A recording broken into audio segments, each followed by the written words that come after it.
So I'm going to do a response video to a few comments I had about sports cards from people who said, well, just go get them graded, and there's money in that. So I kind of wanted to go through and see if that's true, see if it makes sense to grade some of these and make some money off of them. So one of the ones that was suggested was the Barry Sanders Pro Set, and so I actually have two of them. And what the commenter said was that go get it graded. If you get a 10, it could be worth $100.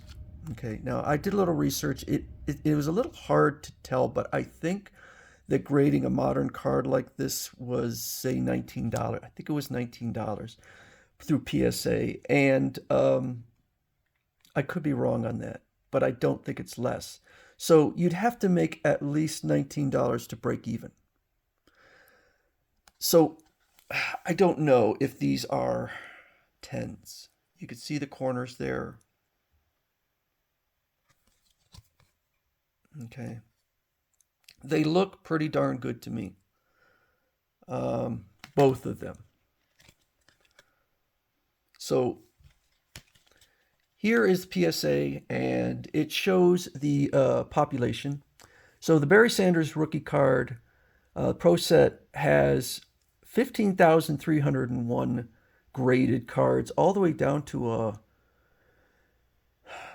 I don't know. I think some people put it in. I know people put it in as jokes, but you've got 13 like of the lowest grade. I have no idea why someone would put in a completely beat card other than just to be silly. I don't know why 13 people.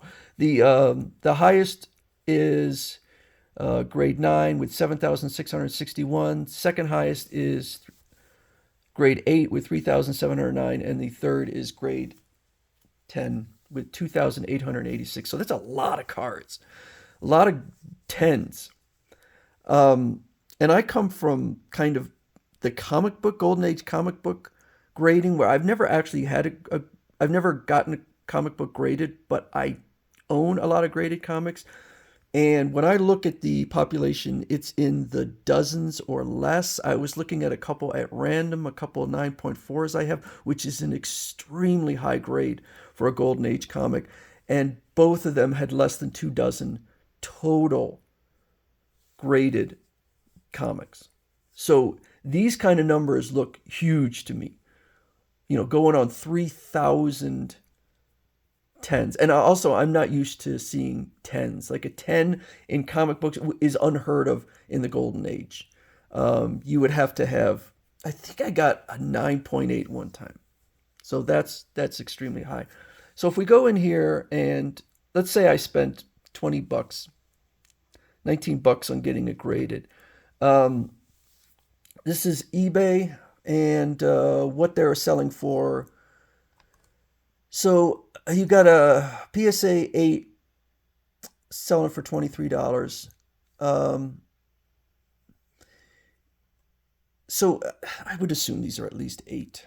But the difference between a 10 and a 9 is huge. So here you have a 10, and that actually went for almost 140. Again, so saying it's 100 actually seems to be kind of a underestimate. 135, but once you get down to PSA 9, it drops off fast. So there's a PSA 9 for $45. It's interesting that you would have such a disparity between, I mean, it's not that massive, but almost $29 versus $45 with free shipping. So, and I think that it is, there's an autograph one. I think it is naive to think that grading is an exacting science. And, you know, we know for a fact that people can send in the same card and get different grades, and sometimes higher grades. So it could depend upon who the grader is, you know, what their mood is for the day. And I don't know, maybe they sometimes look at, is this person spending a lot of money with us? Maybe I'll put my thumb on the scale. I don't know, but to get these graded would be obviously effort, and unless they're a 10, not going to make much money. Not a lot. I'd basically be doing the work for someone else. So, and mind you, these cards I have here, I got two Derek Jeters, a couple Barry Sanders. These are the absolute cream of the crop. I have thrown out thousands and thousands and thousands of cards because you could get a pack with just absolutely nothing in it. And also, some of the biggest stars from that era are worth almost nothing. You'd think Shaquille O'Neal, not only was he one of the biggest stars of the era, but he has continued to be in the public eye on news or on sportscasting and commercials and stuff. His cards are worth almost nothing. And maybe if I got it graded, maybe it'd be worth, something. But so somebody also suggested Derek Jeter. So we have Derek Jeter. This is his Upper Deck rookie card. That one. So you got to be careful because apparently there's a gold hologram one, and it's apparently really hard to. I think it's this down here. Really hard to tell the difference. I don't think mine's a gold hologram one because I didn't purchase mine in the way that would have gotten a gold hologram. I think you needed to buy a box or something. I don't know. It's really hard to tell though. But the most common is grade 8, 6,387. And I suspect that's because of these corners down here, which mine look really good. But I think that this card is really hard to keep in pristine condition. And so 833 tens. And so the prices are not that high. We have a PSA 9. I don't know what he paid. It wasn't 45. PSA 8, $8. If I got an 8, I'd almost assuredly lose money. If I got a PSA 9, about break even. So here's $400, but that is the gold hologram one. So I don't think mine is a gold hologram one. Again, gold hologram. That's why that price is so high. PSA 9 is not much. And that's Derek Jeter, rookie card. Here's somebody paid $50 for PSA 9. So this is, I believe, the better Derek Jeter card. This is Stadium Club. This came out a year prior. Let's take a look at that one. 117. There are, the most are 8s, 2,733. Certainly a lot less than those Barry Sanders. I think Pro Set was just cranking them out. The Stadium Club is a lot, I think had a lot lower production run. And that's part of the issue is if a player's rookie card was only part of one of those massively produced sets, it will never be worth anything. They're just too many. Another issue, particularly of that era, was the drug scandals.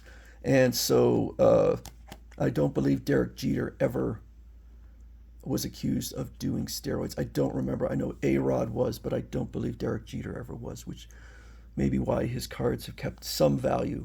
So if I go in here on eBay, we have a PSA 8. This one, yes, this one appears to be worth grading. And if you look at mine, there's the corners. To me, they look perfect. I know that someone had said, hey, keep your cards in good condition, then otherwise it's your own fault. I think I did. Derek Jeter went right in the case, along with a whole bunch of other players who never really amounted to anything. So yeah, this one looks like it, but the rarity of a card being worth. So here's one. Okay, the guy wanted 600. Don't know what he got. Guy, woman, I don't know. I don't see. Okay, so all right. So there's a. I mean, if I got a 10, It could be worth something. This is this card is an anomaly in my collection. This is a rarity, and that really depends upon. And see, it would cost more to grade this because once the one I looked at, it was like if your total cards are worth $500 or less, then it's like $20. So this card would theoretically be worth, I don't know, whatever PSA says it's worth, if it's 10, if I'm hoping for a 10. So anyway, is it worth it to grade? Maybe on a handful. Maybe. You know, I have another card here. Gary Sheffield, fantastic hitter. 1988, well before he entered the majors, or before he entered the majors. And very low population of PSA grading. And I would lose money if I got that one graded because it's selling for less than $19. So anyway, kind of my take on the idea of just, hey, go out and grade them, and I probably gonna keep a hold of these cards anyway because I do keep some. So that's my thoughts. Thank you.